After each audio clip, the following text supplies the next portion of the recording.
الحمد للہ رب العالمین والصلاة والسلام علی سید الانبیاء والمرسلین وعلی آلہ وصحبہ اجمعین۔ علوم القرآن سیریز کے آج 11ویں پروگرام میں ہم آپ کی خدمت میں حاضر ہیں۔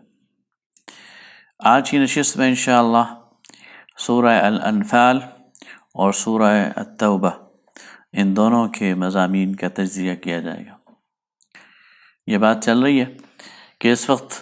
سورتوں کے جس گروپ میں ہم موجود ہیں یہ دوسرا گروپ ہے۔ اس میں سورہ انعام، سورہ اعراف، سورہ انفال اور سورہ توبہ۔ سورہ انعام اور اعراف یہ دو مکی صورتیں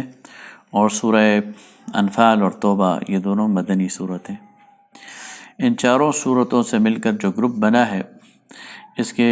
اولین مخاطب وہ قریش مکہ ہیں، سرداران قریش کے لیڈرز۔ پہلی دو صورتوں میں قریش پر اتمام حجت کی گئی، انعام اور اعراف میں، اور انہیں نصیحت کی گئی، فہمائش کی گئی، شرک سے باز رہنے کی تلقین کی گئی۔ پھر ان کے سامنے دعوت کی اور رسالت کی پوری تاریخ رکھی گئی، اور انہیں بتایا گیا کہ تم سے پہلے بھی رسول آتے رہے ہیں، اور جن جن قوموں نے رسولوں کو جھٹلایا ہے پھر ان کا انجام کتنا ہیبتناک ہوا ہے، اور اس کی مثالیں تاریخ میں موجود ہیں اور تمہیں معلوم ہے، تمہارے ارد گرد وہ بکھری ہوئی ہیں۔ اس کے بعد سورہ انفال اور توبہ میں مسلمانوں کو جہاد کے لیے تیار کیا جاتا ہے، اور قریش کو الٹیمیٹم دیا جاتا ہے کہ یا تو وہ سیدھی طرح اب ایمان لے آئیں یا حدود حرم سے نکل جائیں، اور پھر ان سے جہاد اور قتال کی بات کی گئی۔ سورہ انفال یہ مدینہ میں نازل ہوئی ہے، اور 2 ہجری میں غزوہ بدر کے بعد، غزوہ بدر رمضان 2 ہجری میں ہوا ہے، 17 رمضان المبارک کو، اور اس کے بعد یہ صورت نازل ہوئی ہے۔ اس صورت میں غزوہ بدر پر ایک جامع تبصرہ کیا گیا ہے، اور اس کے اندر جتنے واقعات پیش آئے اور اس کے پس منظر میں جو چیزیں تھیں ان سب پر بڑی سیر حاصل بحث کی گئی۔ لہٰذا اس صورت کو سمجھنے کے لیے ہمیں تھوڑی دیر ٹھہر کر ذرا ان حالات کا تجزیہ کرنا چاہیے جن میں غزوہ بدر پیش آیا۔ یہ بات تو معلوم ہے، اور سیرت کا مطالعہ کرنے والے طالب علم یہ جانتے ہیں کہ نبی کریم صلی اللہ علیہ وسلم نے کن حالات میں مکہ سے ہجرت فرمائی۔ حالات یہ ہو گئے تھے کہ نبی کریم صلی اللہ علیہ وسلم کی قتل کی سازشیں شروع ہو گئی تھیں، اور اس پر قرارداد ہو گئی تھی قریش مکہ کے درمیان کہ ایک بار ہی اس مسئلے کو ختم کر دیا جائے، محمد صلی اللہ علیہ وسلم کو قتل کر دیا جائے، العیاذ باللہ۔ اس سے پہلے اللہ تعالیٰ نے اشارہ دے دیا تھا نبی صلی اللہ علیہ وسلم کو، اور آپ نے صحابہ کرام کو ہجرت کی اجازت دے دی تھی، چنانچہ صحابہ کرام وہ ہجرت کرنا شروع ہو گئے تھے، اور آہستہ آہستہ مکہ سے نکل کر چھپ چھپا کر وہ مدینہ پہنچنا شروع ہو گئے تھے۔ انصار وہاں موجود تھے ان کو ویلکم کرنے کے لیے۔ اس دوران نبی کریم صلی اللہ علیہ وسلم نے بھی اللہ تعالیٰ کی طرف سے اجازت ملنے پر ہجرت فرمائی، اور ہجرت کرنے کے بعد آپ صلی اللہ علیہ وسلم نے سب سے پہلا کام تو یہ کیا کہ مدینہ کے اندر اپنا ہیڈ کوارٹر اسٹیبلش کیا، مسجد نبوی کی صورت میں، اور پھر اس کے بعد انصار و مہاجرین کے درمیان مواخات کرائی، اس لیے کہ مہاجرین وہ اپنا گھر بار چھوڑ کر آئے ہوئے تھے، اور ان کے لیے کوئی رہنے کا ٹھکانہ نہیں تھا، ان کے روزگار کا کوئی بندوبست نہیں تھا۔ تو آپ صلی اللہ علیہ وسلم نے ایک انصاری اور ایک مہاجر کو بھائی بھائی بنا کر اس معاشی مسئلے کو حل کر دیا۔ اس کے ساتھ ساتھ آپ صلی اللہ علیہ وسلم نے مسجد نبوی کے ساتھ ایک چبوترا قائم کیا صفہ کے نام سے، اور اس میں 70-80 مہاجرین جو نوجوان تھے ان کو رکھا۔ ان کے ذمے ایک تو یہ تھا کہ وہ علم حاصل کرتے تھے، تعلیمی سرگرمیوں میں مشغول رہتے تھے، اور دوسرا یہ تھا کہ یہ ایک گویا دستہ تھا، ایک چوکس، ایک چھوٹی سی طاقت تھی، اور اس نے اگر کوئی ضرورت پڑتی تھی تو پھر یہ مدینہ سے باہر نکل کر کوئی کارروائی بھی کرتے تھے اور کسی غزوہ میں اور کسی حملے میں شریک ہوتے تھے۔ بنیادی طور پر یہ ایک چوکس دستہ تھا جو نبی صلی اللہ علیہ وسلم نے اس کو متعین کیا ہوا تھا۔ جو ہی نبی صلی اللہ علیہ وسلم مدینہ تشریف لے گئے، آپ صلی اللہ علیہ وسلم نے پہلے 18-19 مہینے میں مدینہ کے ارد گرد قبائل کے ساتھ حلیفانہ معاہدے کیے۔ آپ صلی اللہ علیہ وسلم نے وہاں کے ایک بڑا قبیلہ تھا جوہینیہ، اس کے سرداروں سے ملاقات کی باہر نکل کر، اور ان سے حلیفانہ معاہدہ کیا۔ پھر بنو ضمرہ ایک قبیلہ ہے، وہاں جا کر آپ صلی اللہ علیہ وسلم نے ان کے ساتھ معاہدہ کیا۔ قبیلہ مدلج ایک اور قبیلہ ہے، وہاں بھی آپ نے معاہدے کیے، اور اس طرح مدینہ کے اطراف کو آپ صلی اللہ علیہ وسلم نے بالکل سیکیور کر دیا۔ ان اطراف اور ان قبائل کی طرف سے مدینہ محفوظ ہو گیا، اور اب اس جانب سے مدینہ پر حملے کرنے کا کوئی امکان باقی نہیں رہا۔ اس کے بعد نبی صلی اللہ علیہ وسلم نے اپنی توجہ قریش کی اس تجارتی شاہراہ کی طرف مرکوز کی جو مدینہ کے قریب سے گزرتی ہوئی شمال کی طرف جاتی تھی، اور یہ وہ تجارتی شاہراہ تھی جو گویا قریش کی معاشی شہرک تھی، اور قریش اس شاہراہ پر سارا سال سفر کرتے رہتے تھے۔ مکہ سے مال تجارت لے کر شام کی طرف جاتے تھے، اور وہاں سے مال تجارت لے کر واپس مکہ آتے تھے۔ نبی صلی اللہ علیہ وسلم نے اس تجارتی شاہراہ پر پہرا دینے کے لیے صحابہ کرام رضوان اللہ تعالی علیہم اجمعین کی مختلف چھوٹی چھوٹی جماعتیں نکالیں، اور اس طرح قریش کو یہ پیغام دے دیا کہ اب اگر تم نے کوئی شرارت کی تو تمہاری معاشی شہرگ ہمارے ہاتھ میں ہے، اور ہم کسی وقت بھی اس کو کاٹنے کی پوزیشن میں ہیں۔ قریش کو یہی پیغام دینے کے لیے جب نبی صلی اللہ علیہ وسلم کو اطلاع ہوئی کہ ابو سفیان ایک بڑا قافلہ لے کر مکہ سے شام کی طرف جا رہے ہیں، اور یہ اتنا بڑا قافلہ ہے کہ اس میں 62 کلو سونے کے برابر کا مال، گویا آج کے دور میں کئی کروڑ روپے کا جو مال اور اسباب ہے وہ موجود ہے، اور اس کی حفاظت کے لیے 30-40 آدمی ہیں، تو نبی صلی اللہ علیہ وسلم نے 200 صحابہ کے ساتھ مدینہ سے نکل کر اس کا تعاقب کیا، لیکن ابو سفیان جان بچا کر شام کی طرف چلا گیا۔ یہی قافلہ جب وہاں سے واپس آ رہا تھا تو ابو سفیان کے سامنے پہلی وہ تجربہ تھا مسلمانوں کے تعاقب کا، تو مدینہ کے قریب پہنچنے سے پہلے شام سے نکلتے ہی اس نے اپنے ہر کارے دوڑائے مکہ کی طرف، اور ان کو کہا کہ اپنے قافلے کو بچاؤ، اور وہ بڑے ڈرامائی انداز میں وہ جو نمائندے تھے، وہ جو ہرکارے تھے، مکہ میں داخل ہوئے، اور انہوں نے کوہرام مچایا کہ اہل مکہ اپنے قافلے کو بچاؤ، مسلمان اسے لوٹ لیں گے۔ اب مکہ کے ہر گھر کی کچھ نہ کچھ انویسٹمنٹ اس قافلے میں موجود تھی، اور ہر ایک اس کے بارے میں منتظر تھا کہ وہ آئے اور ان کو ان کا منافع ملے۔ جب انہیں یہ خبر ملی تو وہ پریشان بھی ہوئے اور ایک ری ایکشن میں بھی آ گئے، اور ابو جہل کی قیادت میں کوئی 1250-1300 لوگ جو ہیں انہوں نے یہ ایک لشکر ترتیب دیا، اور مکہ سے پورے تمطراق سے وہ نکلے، اور انہوں نے کہا کہ ہم اپنے قافلے کی حفاظت کریں گے۔ ابھی مکہ سے 1-2 منزل ہی یہ مشرکین مکہ کا لشکر پہنچا ہوگا کہ ابو سفیان کا پیغام دوبارہ آیا کہ میں مسلمانوں کی زد سے نکل آیا ہوں، تم واپس چلو، اب قافلہ محفوظ ہے۔ لیکن اس موقع پر ابو جہل نے کہا کہ نہیں، اب ہم واپس نہیں جائیں گے، اور اب ہم بدر کے میدان میں جا کر پڑاؤ ڈالیں گے، اور پورا عرب ہمارے اس سفر کا حال سنے گا، ہم لونڈیوں کو نچائیں گے، اونٹوں کو ذبح کریں گے، جشن منائیں گے، اور پورا عرب ہمارے روب میں آ جائے گا۔ ادھر مسلمانوں کو نبی صلی اللہ علیہ وسلم کو جو اطلاعات مل رہی تھیں، آپ صلی اللہ علیہ وسلم مسلمانوں کو بتا رہے تھے، اور پھر آپ صلی اللہ علیہ وسلم نے مجلس شورا منعقد کی اور لوگوں کے سامنے یہ بات رکھی کہ ایک طرف قافلہ ہے اور دوسری طرف ابو سفیان کا لشکر ہے، تو ہمیں کس کی طرف جانا چاہیے؟ مدینہ سے مسلمان بنیادی طور پر قافلہ روکنے کے لیے نکلے تھے، اس لیے کہ وہ ایزی ٹارگٹ تھا اور اس کو آسانی سے روکا جا سکتا تھا اور اس کے اوپر قابو پایا جا سکتا تھا۔ لیکن جو ہی مسلمان بدر کے قریب پہنچے تو مسلمانوں کو یہ اطلاع ملی کہ ابو سفیان آگے نکل گیا ہے، مسلمانوں کی دسترس سے باہر ہو گیا، اور ساتھ ہی مسلمانوں کو یہ بھی اطلاع آ گئی کہ ابو جہل اپنے لشکر کو لے کر بدر کی طرف آ رہا ہے۔ اب یہ وہ مقام تھا کہ مسلمان یہاں تھوڑا سا اضطراب میں مبتلا ہو گئے، لیکن نبی صلی اللہ علیہ وسلم کی قیادت میں اور کبار صحابہ کی موجودگی میں معاملات کو سنبھال لیا گیا، اور نبی صلی اللہ علیہ وسلم نے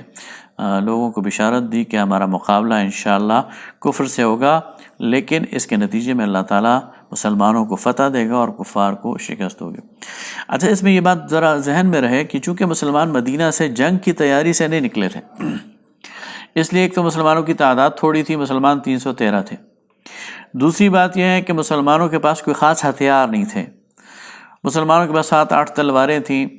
اور اسی طرح کچھ گھوڑے تھے، باقی جو ہے 70-80 اونٹ تھے، اور کچھ لوگ پیدل چل پڑے تھے، جس کے ہاتھ میں ڈنڈا تھا اس نے ڈنڈا لے لیا تھا، جس کے ہاتھ میں نیزہ تھا اس نے نیزہ لے لیا تھا، اور اسی طرح مسلمان مدینہ سے چل پڑے تھے۔ کچھ مخلص مسلمان مدینہ میں ہی رہ گئے تھے، اس لیے کہ نفیر عام نہیں تھا۔ نبی صلی اللہ علیہ وسلم نے جنگ کے ارادے سے مسلمان چونکہ نہیں نکلے تھے تو آپ صلی اللہ علیہ وسلم نے لوگوں کو جہاد کے لیے پکارا ہی نہیں تھا، اور بہت سارے لوگ گھروں میں موجود تھے۔ لیکن اچانک راستے میں چونکہ سچویشن چینج ہو گئی اور مسلمانوں کو ایک دم ایک بڑے لشکر سے مقابلہ پیش آ گیا، تو ایک فطری طور پر لوگوں کے ذہنوں میں اضطراب پیدا ہو جانا یہ بالکل فطری ہے۔ دوسری طرف قریش وہ پوری تیاری سے نکلے تھے، اور جب وہ نکلے تھے تو وہ 1200-1250 کی تعداد میں تھے، لیکن جب راستے میں ابو سفیان کا پیغام آ گیا کہ واپس چلے جاؤ، میرا قافلہ وہ مسلمانوں کی دسترس سے نکل آیا ہے، تو پھر ان کے درمیان پھوٹ پڑ گئی، اور اخنس بن شریق وہ اپنے بنو زہرہ کے لوگوں کو لے کر واپس چلا گیا، 200-250-300، اور جو 950,000 کے قریب قریش ہیں وہ رہ گئے۔ لیکن یہ 1000 کی تعداد میں بھی پورے کیل کانٹے سے لیس تھے، اور ان کے پاس 100 گھڑ سواروں کا دستہ تھا، اور ان کے پاس یہ لوہے میں غرق تھے، زرے پہنے ہوئے تھے، اور ساز و سامان کا وافر ان کے پاس مقدار تھی، اور پورا ایک جو جنگ کی تیاری ہے وہ یہ کر کے نکلے تھے، اور مسلمانوں سے ان کی تعداد بھی 3 گنا زیادہ تھی۔ بالآخر بدر کے موقع پر ان کی مدبھیڑ مسلمانوں سے ہوئی، اور پھر اس کا ذکر آگے آئے گا تو انشاءاللہ اس کی تفصیل بھی آتی رہے گی۔ اس معرکے میں اللہ تعالیٰ نے مسلمانوں کو بے سر و سامانی کے باوجود اپنے سے 3 گنا بڑی قوت پر فتح بخشی، اور کفار قریش کو اور مشرکین مکہ کو اپنے تم طراق کے باوجود اور اپنی تعداد کی زیادتی کے باوجود اور اپنے اسباب کے باوجود بدترین اور ذلت آمیز شکست سے دوچار کیا۔ 70 سرداران قریش اس میں مارے گئے، اس میں ابو جہل مارا گیا، اس میں عتبہ بن ربیعہ مارا گیا، اس میں امیہ بن خلف مارا گیا، اور اس میں 70 سرداران قریش ان کو قید کر لیا گیا، ان کو مسلمانوں نے اسیر بنا کر مدینہ پہنچا دیا۔ اس لحاظ سے یہ گویا قریش کے لیے ایک بہت بڑی ہزیمت تھی، اور اللہ تعالیٰ نے اس کو یوم فرقان کہا ہے۔ اس کے ذریعے اللہ تعالیٰ نے مسلمانوں کو بہت بڑی فتح عطا کی۔ تو اس صورت میں اس غزوہ بدر پر تبصرہ ہے، تو بات یہاں سے شروع کی گئی کہ یسألونک عن الانفال۔ غزوہ بدر کے بعد ایک صورتحال یہ پیش آئی کہ مسلمانوں کے ہاتھ پہلی مرتبہ مال غنیمت مسلمانوں کے ہاتھ لگا۔ مال غنیمت کا مطلب دشمن کا مال جو وہ میدان چھوڑ کر بھاگ گئے، تو وہ مال جس میں اسلحہ بھی تھا، جس میں سونا چاندی بھی تھا، جس میں اور بہت سارے استعمال کی چیزیں تھیں، تو وہ مسلمانوں کے ہاتھ لگ گیا۔ تو اب اس کی تقسیم کے حوالے سے یہ ایک نئی چیز تھی، اس سے پہلے مسلمانوں کو یہ تجربہ نہیں ہوا تھا، تو یہ سوالات پیدا ہونے شروع ہو گئے کہ اس کو کیسے تقسیم کیا جائے گا، کس فارمولے سے تقسیم کیا جائے گا۔ تو ظاہر ہے جب یہ سوالات شروع ہوئے تو یہ سوالات اللہ کے نبی سے ہی کیے جانے تھے، تو اللہ تعالیٰ فرماتا ہے کہ یہ لوگ آپ سے یہ جو مال غنیمت ہے، انفال، یہ زائد مال، نفل مال جو انہیں ملا ہے، اس سے متعلق یہ آپ سے پوچھتے ہیں۔ قل الانفال للہ والرسول، تو کہہ دیجئے کہ یہ انفال، یہ مال غنیمت تو اللہ اور اس کے رسول کا ہے۔ یہاں یہ انداز بتا رہا ہے کہ اللہ رب العالمین کو اس وقت کے لوگوں کا یہ سوال پسند نہیں آیا، اور اللہ تعالیٰ ان اہل ایمان کی تربیت فرما رہے ہیں، تو پہلے ہی موقع پر ان کے سوال کا جواب یہ دے دیا کہ تمہارا اس مال سے کچھ لینا دینا نہیں، یہ مال جو اللہ نے دیا ہے اللہ کا ہے اور اس کے رسول کا ہے۔ فاتقوا اللہ، تمہارا کام یہ ہے کہ تم اللہ کا تقوی اختیار کرو۔ وَأَصْلِحُوا ذَاتَ بَيْنِكُمْ، اور آپس کے معاملات کو درست کرو، آپس کے رینکس اینڈ فائلز کو درست کرو، آپس کی تنظیم کو درست کرو، آپس کے تعلقات کو درست کرو۔ تمہارے اندر بہت ساری کمیاں ہیں جنہیں بھی پورا ہونا ہے، اس لیے کہ ایک بہت بڑا معرکہ تمہارے سامنے ہے، ایک بہت بڑی جدوجہد تمہارے سامنے ہے۔ یہ تو پہلا قدم ہے، ابھی اس کے بعد بہت سارے قدم چلنے ہیں۔ یہ پہلا معرکہ تو ہے بدر کا، لیکن اسلامی تاریخ میں یہ آخری معرکہ نہیں ہے، اس کے بعد تو یہ سلسلہ چل پڑا ہے، جہاد کی ایک شاہراہ ہے جو کھل گئی ہے، اور اس پر مسلمانوں نے چلتے رہنا ہے۔ اس لیے پہلے سٹیپ پر مال غنیمت کی فکر نہ کرو، بلکہ اس بات کی فکر کرو کہ تمہاری اندرونی جو کمزوریاں ہیں ان کی اصلاح کیسے ہوگی، اور تمہارا تعلق اللہ تعالیٰ سے کیسے بنے گا۔ وَأَطِيعُوا اللَّهَ وَرَسُولَهُ، اور اللہ اور اس کے رسول کی اطاعت کرو، ان کنتم مؤمنین، اگر تم ایمان رکھتے ہو۔ تمہارا اصل سرمایہ وہ اللہ اور اس کے رسول کی اطاعت ہے، جسے تمہیں کرنا چاہیے۔ انما المؤمنون الذین اذا ذکر اللہ وجلت قلوبہم، مومن تو وہ لوگ ہیں جب ان کے سامنے اللہ کی آیات تلاوت کی جاتی ہے تو ان کے دل کانپ اٹھتے ہیں۔ وَإِذَا تُلِيَتْ عَلَيْهِمْ آيَاتُهُ زَادَتْهُمْ إِيمَانًا، اور جب اس کی آیات اس کے سامنے تلاوت کی جاتی ہیں تو ان کے ایمان میں اضافہ ہوتا ہے۔ وَعَلَىٰ رَبِّهِمْ يَتَوَكَّلُونَ، اور وہ اللہ پر توکل رکھتے ہیں۔ پھر اہل ایمان کی آگے صفات بھی بیان کی جا رہی ہیں، اور وہ سوال جو انفال کی تقسیم کا ہے وقتی طور پر اسے چھوڑ دیا گیا، اس کے جواب آگے آئے گا، لیکن یہاں اللہ تعالیٰ مسلمانوں کو ان دوسرے اہم چیزوں کی طرف متوجہ کر رہا ہے جن کی طرف فی الواقع مسلمانوں کو متوجہ ہونا چاہیے۔ اب اللہ تعالیٰ مسلمانوں کو بات یاد کرا رہا ہے، کما اخرجک ربک من بیتک بالحق وان فریقا من المؤمنین لکارہون۔ یہ اس موقع کی بات ہے کہ مسلمان مدینہ سے نکلے تھے قافلے کے لیے، اور میں گزارش کر چکا ہوں کہ بغیر تیاری کے نکلے تھے، بغیر ساز و سامان کے نکلے تھے، اور نفسیاتی اور ذہنی طور پر بھی کسی مقابلے کے لیے تیار نہیں تھے۔ لیکن راستے میں سچویشن چینج ہو گئی، اور نبی صلی اللہ علیہ وسلم نے مشورے کے بعد فیصلہ کر لیا کہ ہم نے مقابلہ کرنا ہے قریش کا۔ تو جو کچھ مسلمان تھے، جونیئرز تھے، یا جو کمزور دل کے لوگ تھے، وہ گھبرا گئے۔ وہاں کا ذکر ہے وَإِنَّ فَرِيقًا مِّنَ الْمُؤْمِنِينَ لَكَارِهُونَ، اور مومنین میں سے ایک گروہ وہ جو ہے وہ ان کے یہ بات سخت ناگوار ہو گئی کہ وہ یجادلونک فی الحق، اور وہ نبی صلی اللہ علیہ وسلم سے بحث کرنے لگ گئے، وہ آپ سے بحث کرنے لگے حق میں، جبکہ وہ ظاہر ہو چکا تھا۔ کأنما یساقون الی الموت، اور ان کی حالت ایسے ہو گئی جیسے انہیں موت کی طرف ہنکایا جا رہا ہے۔ سامنے تین گنا بڑا دشمن ہے، کیل کانٹے سے لیس ہے، ہمارے پاس تو ڈنڈے ہیں، ہمارے پاس تو 2 یا 4 تلواریں ہیں، اور ہمارے پاس تو گھوڑے بھی نہیں ہیں، کیسے مقابلہ کریں گے؟ تو گویا موت انہیں نظر آ رہی تھی کچھ کمزور ایمان کے لوگوں کو۔ اللہ تعالیٰ بتا رہا ہے کہ یہ اللہ کی تائید ہے، اللہ کی نصرت ہے۔ آج تم ابھی مال غنیمت کی بات کر رہے ہو نا، انفال کی بات کر رہے ہو، اس وقت تمہاری حالت یہ تھی کہ تم تو راستہ بدلنے کی کوشش کر رہے تھے، اللہ کا رسول تمہیں دلاسے دے رہا تھا، تمہیں کہہ رہا تھا کہ استقامت اختیار کرو، اس وقت تم اس سے جان بچا رہے تھے۔ آج تم سوال اٹھا رہے ہو کہ مال غنیمت کی تقسیم کیسے ہوگی، تو تم تو اگر دیکھا جائے تو تمہاری تو کیفیت مال غنیمت کو لینے والی نہیں ہے۔ آگے فرمایا کہ وَإِذْ يَعِدُكُمُ اللَّهُ إِحْدَى الطَّائِفَتَيْنِ، جب اللہ نے تم سے وعدہ کیا کہ تمہیں دونوں میں سے ایک گروہ دے گا، اور تمہاری خواہش یہ تھی کہ تمہیں کمزور فریق مل جائے، تمہیں وہ قافلہ مل جائے، اور اللہ چاہتا تھا کہ وہ حق کو ظاہر کرے، وَيَقْطَعَ دَابِرَ الْكَافِرِينَ، اور کافروں کی جڑ کاٹ دے،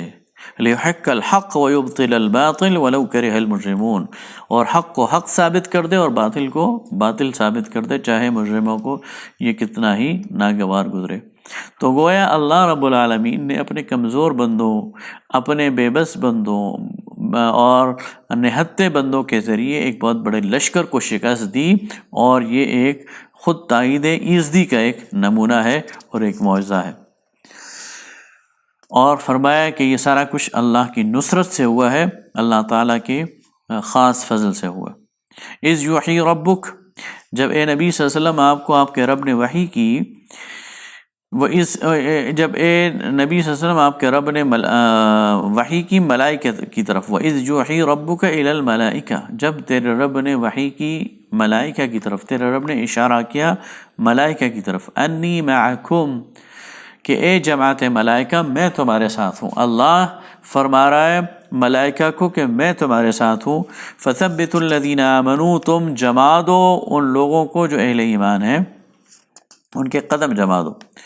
سألقی فی قلوب الذین کفروا الرعب، اور جو کفر کرنے والے ہیں ان کے دلوں پر جو ہے وہ میں رعب ڈال دیتا ہوں۔ فاضربوا فوق الاعناق واضربوا منهم كل بنان، اور تم ان کی گردنوں کو مارو اور ان کی جوڑوں پر تم جو ہے وہ ضربیں لگاؤ۔ ذالک بانہم شاقوا اللہ ورسولہ، یہ اس لیے ہے کہ انہوں نے تکلیف پہنچائی ہے اور مقابلہ کیا ہے اللہ اور اس کے رسول کو۔ ومن یشاق اللہ ورسولہ، اور جو مقابلہ کرے گا اللہ اور اس کے رسول کا، فإن اللہ شدید العقاب، تو اللہ تعالیٰ سخت بدلہ لینے والا ہے۔ پھر آگے اللہ تعالیٰ فرماتا ہے فَلَمْ تَقْتُلُوهُمْ، تو تم نے ان کو قتل نہیں کیا، وَلَكِنَّ اللَّهَ قَتَلَهُمْ، اللہ نے ان کو قتل کیا ہے، وَمَا رَمَيْتَ إِذْ رَمَيْتَ وَلَكِنَّ اللَّهَ رَمَى، اشارہ ہے اس بات کی طرف کہ نبی صلی اللہ علیہ وسلم نے جب بدر کے میدان جم گیا اور مشرکین مخالف سمت میں صف آرا ہو گئے، ان کے مقابلے میں مسلمان صف آرا ہو گئے، تو لڑائی شروع ہونے سے پہلے نبی کریم صلی اللہ علیہ وسلم نے ایک مٹھی خاک کی اپنے ہاتھ دست مبارک میں اٹھائی اور شاہت الوجوہ کہہ کر اس کو کفار کی طرف پھینک دیا، تو اللہ تعالیٰ نے اس مٹی سے اور اس کنکروں سے طوفان بنا دیا اور ہر مشرک کی آنکھوں میں اس کو پہنچا دیا۔ تو اس کی طرف اللہ تعالیٰ کا اشارہ ہے کہ وَمَا رَمَيْتَ إِذْ رَمَيْتَ وَلَكِنَّ اللَّهَ رَمَى، جب آپ پھینک رہے تھے تو وہ آپ نہیں پھینک رہے تھے بلکہ وہ اللہ پھینک رہا تھا۔ اس کی ایک اور تفسیر یہ کی جاتی ہے کہ مسلمان یا جو تیر پھینک رہے تھے وہ تیر بھی اللہ تعالیٰ کی جانب سے پھینکے جا رہے تھے،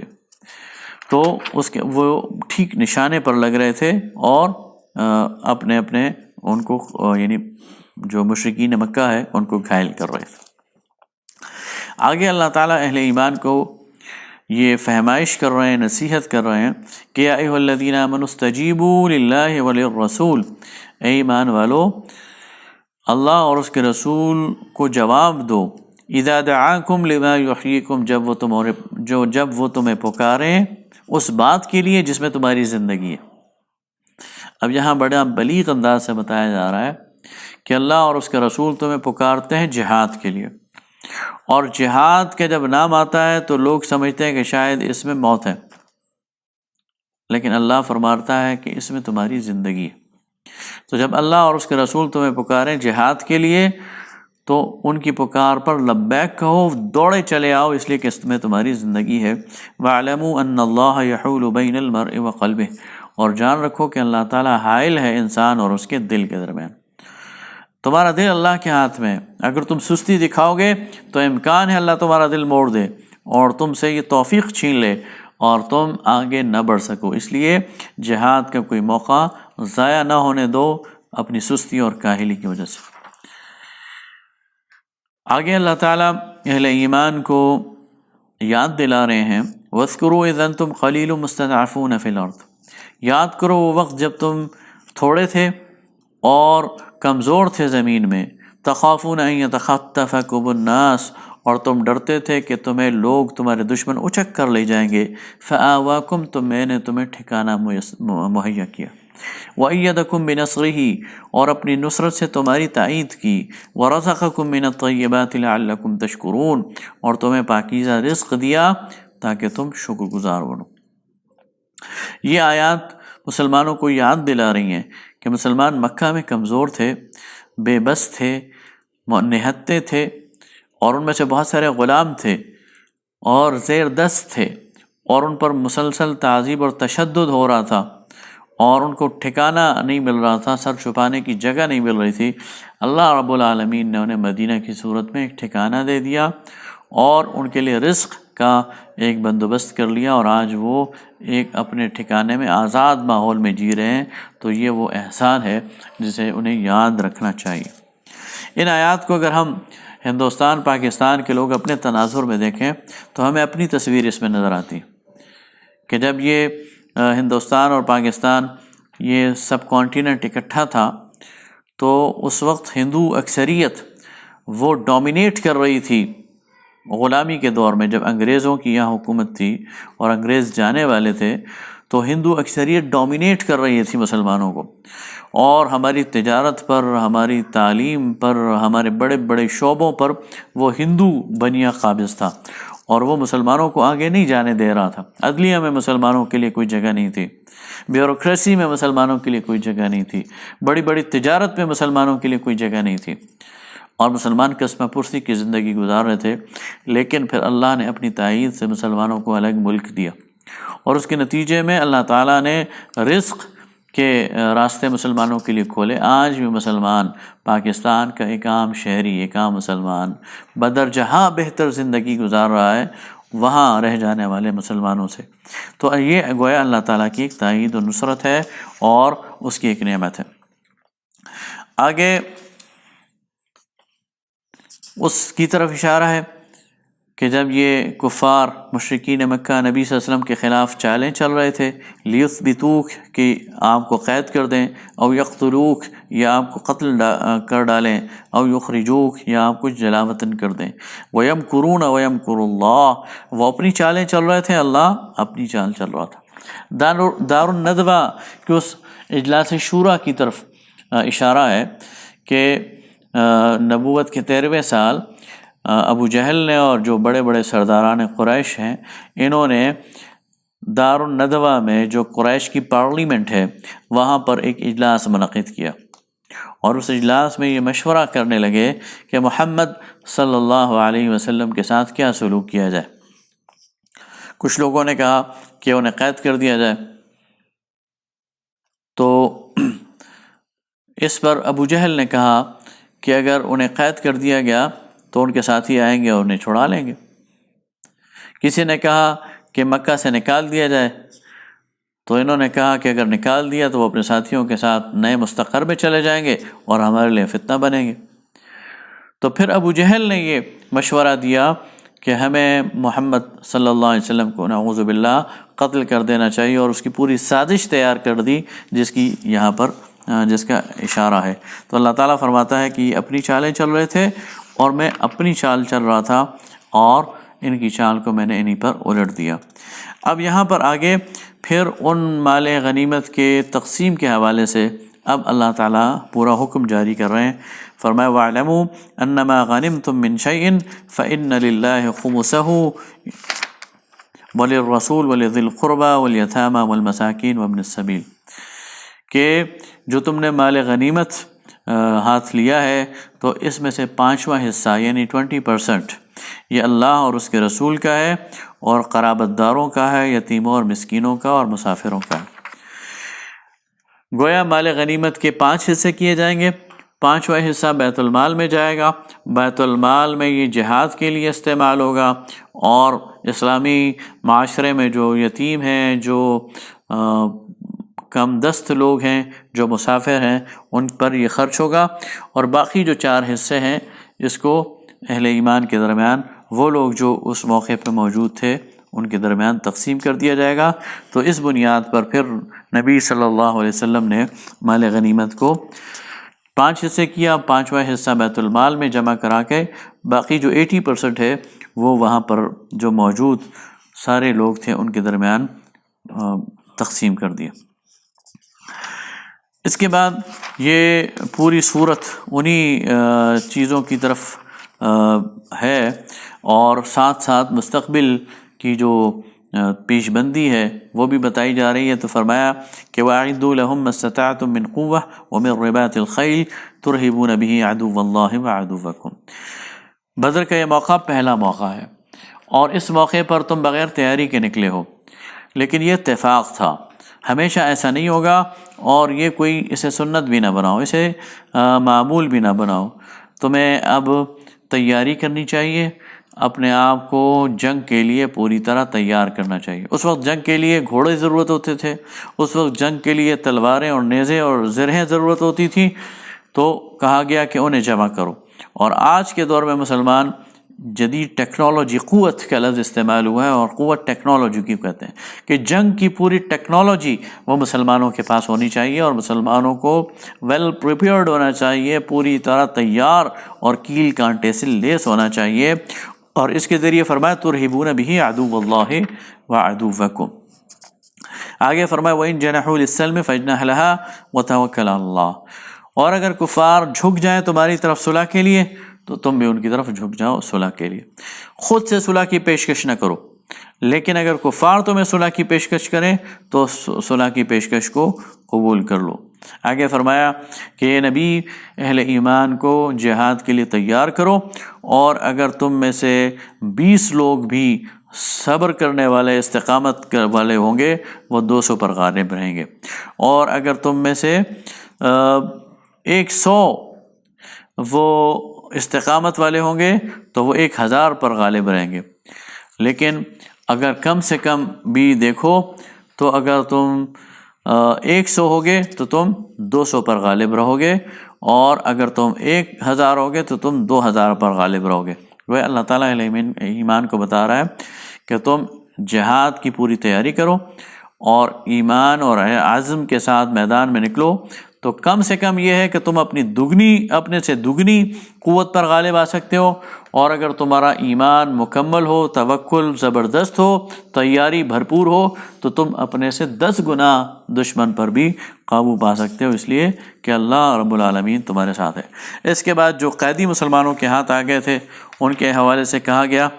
ان کے حوالے سے مسلمانوں کو بتایا گیا کہ ان کے ساتھ کیا سلوک کرنا ہے، اور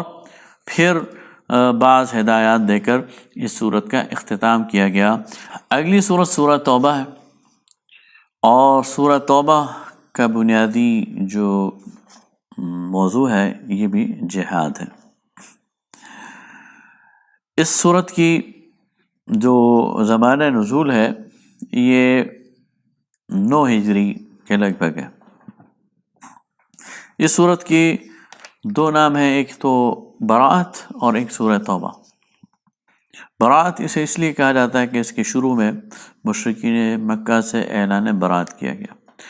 اور سورہ توبہ اسے اس لیے کہا جاتا ہے کہ اس کے آخر میں 3 مخلص مسلمانوں کی توبہ کی قبولیت کا ذکر ہے۔ اس صورت کی ابتدا میں بسم اللہ الرحمن الرحیم نہیں لکھی جاتی، اس پر بہت ساری بحث ہے، لیکن صحیح بات وہی ہے جو امام رازی نے اپنی تفسیر میں لکھی ہے کہ نبی صلی اللہ علیہ وسلم نے اس سے پہلے بسم اللہ نہ پڑھی ہے نہ لکھوائی ہے، اور اسی وجہ سے اس مصحف میں جب اسے جمع کیا گیا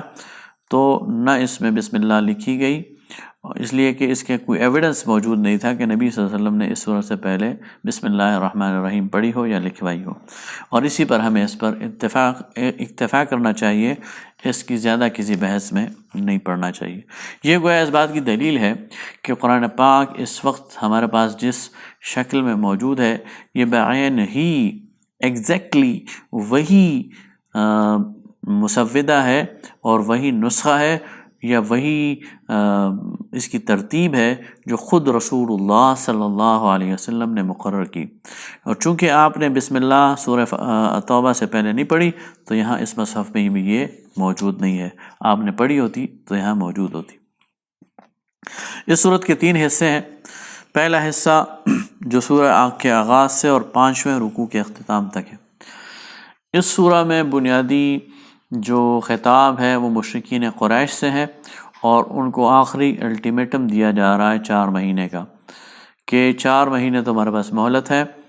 اب اگر تم نے یہاں رہنا ہے تو پھر اسلام قبول کر لو، اور اگر اسلام قبول نہیں کرنا تو پھر حدود حرم سے نکل جاؤ، حدود حجاز سے بھی نکل جاؤ، اب تمہارے لیے یہاں رہنے کا کوئی موقع نہیں ہے، اگر 4 مہینے کے بعد یہاں پائے گئے تو تمہیں قتل کر دیا جائے گا۔ دوسرا حصہ ہے اس کا، یہ 9 ہجری میں نازل ہوا، اور یہ 6 رکوع سے 9ویں رکوع تک ہے۔ یہ غزوہ تبوک سے پہلے نازل ہوا ہے، اور جب یہ آئے گا تو پھر انشاءاللہ غزوہ تبوک کے حوالے سے اس پر بات کریں گے۔ تیسرا حصہ یہ 10 رکوع سے لے کر اور سورت کے اختتام تک ہے، اور یہ حصہ غزوہ تبوک کے سفر سے واپسی پر نازل ہوا ہے، اور جب یہ شروع ہوگا تو اس پہ بھی ہم انشاءاللہ بات کریں گے۔ تو پہلا حصہ جو کہ مشرکین مکہ سے برات کا ہے، اس کے بارے میں روایات یہ ہیں کہ 9 ہجری کا جو حج ہے وہ مسلمانوں نے حضرت ابوبکر صدیق رضی اللہ تعالیٰ عنہ کی قیادت میں کیا۔ نبی صلی اللہ علیہ وسلم نے حضرت ابوبکر صدیق کو امیر حج بنا کر مکہ کی طرف روانہ کیا، اور جب وہ راستے میں تھے تو پیچھے نبی صلی اللہ علیہ وسلم پر سورہ توبہ کی آیات نازل ہوئی، اور آپ نے ان آیات کو حضرت علی رضی اللہ تعالیٰ عنہ کے ذریعے حضرت ابوبکر تک پہنچایا تاکہ وہ عرفہ کے دن ان کا اعلان کر دیں، اور ان آیات میں اللہ رب العالمین مشرکین مکہ سے اعلان برات کر رہے ہیں اور ان پر اتمام حجت کر رہے ہیں کہ گویا 13 سال مکہ اور 9 سال مدینہ، یہ سارا زمانہ، یہ 22 سال تقریباً، یہ ان کو مہلت دی گئی تھی، ہر قسم کی ان کو فہمائش کی گئی، ان کو واعظ کیا گیا، ان کو نصیحت کی گئی، اور ان کو موقع پر موقع فراہم کیا گیا، اور ان کو بتایا گیا کہ اب بھی ایمان لے آؤ، اب بھی ایمان لے آؤ۔ مکہ فتح بھی ہو گیا، لیکن اس کے باوجود کچھ ایسے لوگ تھے جو اپنے شرک پر قائم تھے، تو سارے آثار دیکھنے کے باوجود اور اسلام کی فتح دیکھنے کے باوجود اور اللہ تعالیٰ کی ظاہر نظر آنے والی تائید و نصرت دیکھنے کے باوجود جب یہ لوگ ایمان نہ لائے تو 22 سال کے بعد ان کو فائنل ایک الٹیمیٹم دیا گیا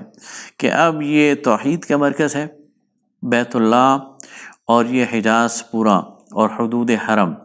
اور اس توحید کے مرکز میں کسی شرک اور کسی بت پرستی کو برداشت نہیں کیا جائے گا۔ تو اب واضح ایک الٹیمیٹم ہے 4 مہینے کا کہ یہ مشرکین مکہ اپنے لیے پسند کر لیں انہوں نے کیا کرنا ہے۔ اگر انہوں نے اس مرکز کے قریب رہنا ہے تو پھر ان کے پاس ایک ہی راستہ ہے کہ سر بسجود ہو جائیں اللہ رب العالمین کے سامنے، سر تسلیم خم کر دیں اور اللہ کے رسول صلی اللہ علیہ وسلم کی اطاعت کر لیں۔ اگر یہ کہتے ہیں کہ نہیں تو پھر یہاں رہنے کی انہیں کوئی گنجائش نہیں ہے، پھر یہ یہاں سے چلے جائیں، اس لیے کہ اب اس مرکز توحید میں شرک کو برداشت نہیں کیا جائے گا۔ اور یہ وہ موقع ہے کہ یہاں سے شرک کو دفع کر دیا گیا، اور پھر حضرت عمر رضی اللہ تعالیٰ عنہ کے دور میں پورے حجاز سے اور جزیرۃ العرب سے اس کو نکال دیا گیا، اور پھر جہاں جہاں مسلمان پہنچے تو مسلمانوں نے اس شرک کو وہاں سے نکالا، اور آج تک الحمدللہ وہ مرکز توحید پر قائم ہے۔ تو فرمایا برات من اللہ ورسولہ الی الذین عاہدتم من المشرکین، اعلان برات ہے اللہ اور اس کے رسول کا ان لوگوں سے جن کے ساتھ تم نے وعدے کیے تھے، فسیحوا فی الارض 4 اشہر، کہ وہ چلیں پھریں زمین میں یعنی اس حدود حرم میں 4 مہینے، وَاعْلَمُوا أَنَّكُمْ غَيْرُ مُعْجِزِ اللَّهِ، اور انہیں جان لینا چاہیے کہ یہ اللہ کو عاجز نہیں کر سکتے۔ وَأَنَّ اللَّهَ مُخْزِي الْكَافِرِينَ، اور اللہ رسوا کرنے والا ہے کافروں کو۔ وَأَذَانٌ مِّنَ اللَّهِ وَرَسُولِهِ، اور اعلان عام ہے اللہ کا اور اس کے رسول کا۔ إِلَى النَّاسِ يَوْمِ الْحَجِّ الْأَكْبَرِ، آج حج کے بڑے دن یعنی یوم عرفہ، أَنَّ اللَّهَ بَرِيءٌ مِّنَ الْمُشْرِكِينَ وَرَسُولُهُ، کہ اللہ بری الذمہ ہے مشرکین سے اور اس کا رسول بھی۔ فَإِن تُبْتُمْ فَهُوَ خَيْرٌ لَكُمْ، تو اگر تم توبہ کی روش اختیار کرو گے تو یہ تمہارے لیے بہتر ہے۔ وَإِن تَوَلَّيْتُمْ، اور اگر تم منہ موڑو گے، فَاعْلَمُوا أَنَّكُمْ غَيْرُ مُعْجِزِ اللَّهِ، تو یاد رکھو کہ تم اللہ کو عاجز نہیں کر سکتے۔ وَبَشِّرِ الَّذِينَ كَفَرُوا بِعَذَابٍ أَلِيمٍ، اور ان لوگوں کو بشارت دے دو جنہوں نے کفر کیا ہے، ان کے لیے عذاب علیم۔ آگے فرمایا فَإِذَا انْسَلَخَ الْأَشْهُرُ الْحُرُمُ، جب یہ 4 مہینوں کا وقت ختم ہو جائے، فَاقْتُلُوا الْمُشْرِكِينَ حَيْثُ وَجَدتُّمُوهُمْ، اور پھر تم ان مشرکین کو موجود پاؤ ان حدود حرم میں تو انہیں قتل کر دو۔ وَخُذُوهُمْ، انہیں پکڑ لو۔ وَاحْصُرُوهُمْ، ان کو گھیرو، ان کے لیے محاصرہ لگاؤ۔ وَاقْعُدُوا لَهُمْ كُلَّ مَرْصَدٍ، ان کی خبر لینے کے لیے گھات میں بیٹھ جاؤ۔ فَإِن تَابُوا وَأَقَامُوا الصَّلَاةَ، اور اگر یہ توبہ کریں اور نماز قائم کریں، وَآتُوا الزَّكَاةَ، اور زکوٰۃ دیں، فَخَلُّوا سَبِيلَهُمْ، پھر ان کی راہ چھوڑ دو۔ یعنی اگر یہ نماز قائم کرنے والے بن جائیں، زکوٰۃ دینے والے بن جائیں، توبہ کر لیں، تو پھر یہ تمہارے بھائی ہیں، پھر ان کو تم چھوڑ دو۔ لیکن اگر یہ اس پر عمل کرنے والے نہیں ہوں گے تو پھر تم انہیں چھوڑو نہیں۔ آگے یہ اللہ تعالیٰ فرماتا ہے قاتلوہم یعذبہم اللہ بأیدیکم، ان سے لڑو اس لیے کہ اللہ تمہارے ہاتھوں انہیں عذاب دینا چاہتا ہے۔ اب دیکھیں 22 سال تک اللہ تعالیٰ نے انتظار کیا۔ یہ وہ مشرکین مکہ ہیں اور مشرکین قریش ہیں اور مشرکین عرب ہیں جنہوں نے مسلمانوں کو ستایا، مسلمانوں کو ان کے گھروں سے نکالا، مسلمانوں پر تعذیب اور تشدد کے تمام حربے استعمال کیے۔ اب مسلمانوں کی باری ہے۔ اللہ تعالیٰ فرماتا ہے قاتلوہم، تم ان سے لڑو، ان سے قتال کرو۔ یعذبہم اللہ بأیدیکم، اللہ انہیں تمہارے ہاتھوں عذاب دینا چاہتا ہے۔ ویخزیہم، اور انہیں رسوا کرنا چاہتا ہے۔ وینصرکم، اور تمہاری مدد کرنا چاہتا ہے، علیہم، ان پر۔ ویشفی صدور قوم مؤمنین، اور اہل ایمان کے دلوں کو ٹھنڈا کرنا چاہتا ہے۔ تمہارے دل میں جو ان کے لیے غیظ و غضب ہے، تمہارے دل میں ان کے لیے جو انتقام ہے، اللہ چاہتا ہے تم اس کو نکال دو، اس لیے کہ انہوں نے بڑی زیادتی کی ہے۔ تو اس کے ذریعے اللہ تعالیٰ نے اہل ایمان کو یہ گویا ایک اعلان دے دیا اور راستہ دے دیا کہ اب تم یہ کام کر سکتے ہو۔ اس کے بعد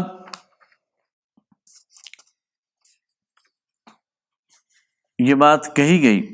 کہ یا ایھا الذین آمنوا انما المشرکون نجس فلا یقربوا المسجد الحرام بعد عامهم ھذا، کہ یہ مشرک ناپاک ہیں تو یہ مسجد حرام کے قریب بھی نہ بھٹکنے پائیں اس سال کے بعد۔ اور قاتلوا الذین لا یؤمنون باللہ ولا بالیوم الآخر، ان لوگوں سے جو ایمان نہ لائیں اللہ پر اور نہ ہی آخرت کے دن پر، ان سے قتال کرو۔ ولا یحرمون ما حرم اللہ ورسولہ، اور نہ ہی وہ حرام قرار دیتے ہیں ان چیزوں کو جن کو حرام قرار دیا ہے اللہ اور اس کے رسول نے۔ ولا یدینون دین الحق، اور نہ وہ دین حق کو اپنا دین مانتے ہیں، من الذین اوتوا الکتاب، ان لوگوں میں سے جو اہل کتاب ہیں، حتی یعطوا الجزیۃ عن ید وہم صاغرون، یہاں تک کہ وہ اپنے ہاتھوں سے جزیہ دیں اور نیچے ہو کر رہیں۔ سورہ التوبہ کی آیت ہے، آیت نمبر 29۔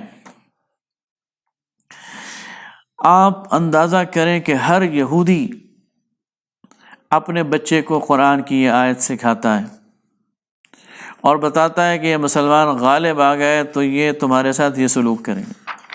افسوس یہ ہے کہ مسلمانوں کو نہیں پتہ کہ اللہ رب العالمین ہمیں یہ کہہ رہے ہیں کہ تم جہاد کرو، قتال کرو ان اہل کتاب سے، ان یہود اور نصارہ سے، حتی یعطوا الجزیۃ عن ید وہم صاغرون، یہاں تک کہ یہ اپنے ہاتھ سے تمہیں جزیہ پیش کریں اور چھوٹے بن کر رہیں، سبمسو ہو کر رہیں، تمہارے سامنے گھٹنے ٹک جائیں ان کے، تب ان کو چھوڑنا۔ ان کا مقام نہیں ہے دنیا کے اندر لیڈرشپ کا، دنیا کے اندر لیڈرشپ اب تم نے کرنی ہے، انہوں نے تمہارے پیچھے چلنا ہے، تمہارے سب آرڈینیٹ کی حیثیت سے۔ یہ وہ چیز ہے جو آج بھی یہود یاد رکھتے ہیں اور اپنے بچوں کو سکھاتے ہیں، لیکن ہمیں اور ہمارے بچوں کو اس کا علم نہیں۔ آگے ایک بہت بڑی حقیقت کی طرف اشارہ کیا جا رہا ہے، پیچھے بات کی گئی انما المشرکون نجس فلا يقربوا المسجد الحرام بعد عامهم هذا، کہ مشرکین نجس ہیں اور انہیں اس سال کے بعد مسجد حرام کے قریب نہ بھٹکنے دینا۔ تو یہ غلط فہمی پیدا ہو سکتی تھی کہ مشرکین صرف مشرکین مکہ ہیں یا مشرکین صرف قریش کے لوگ ہیں، جس طرح کہ آج بھی بعض لوگ کہتے ہیں۔ آج کل ایک مشہور عالم ہیں، متجدد ہیں، غامدی صاحب، وہ بھی یہ بات کرتے ہیں کہ قرآن میں یہ آیت یہ مشرکین مکہ کے لیے ہے یا قریش کے لیڈرز کے لیے، حالانکہ قرآن اس کو خود یہاں پر اس کا ذکر کر کے یہ غلط فہمی دور کر رہا ہے کہ یہاں اللہ تعالیٰ مشرکین سے مراد کیا لے رہا ہے۔ تو فرمایا کہ انما المشرکون نجس فلا يقربوا المسجد الحرام بعد عامهم هذا، یہاں سے بات شروع کی، اب اللہ تعالیٰ یہود کی بات کر رہا ہے۔ وقالت اليہود